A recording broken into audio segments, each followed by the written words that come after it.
Сәлем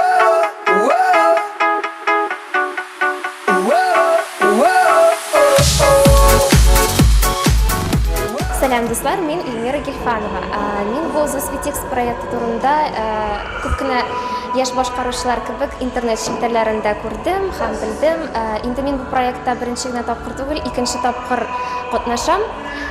Узган елда катнашкан идем һәм менә бу елны да үземнең әниемә багышлап, әниемә дип аталган җырны төшерергә булдым.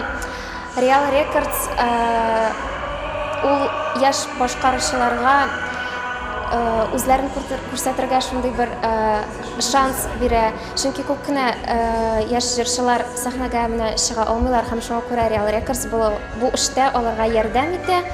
Һәм мин дә менә үземне шушындый сәхнәдә күрсәтергә булдым һәм миңа бу компаниянең эшләве бик тә ошый. Шуңа күрә килегез, катнашыгыз, күренегез, уңышлар.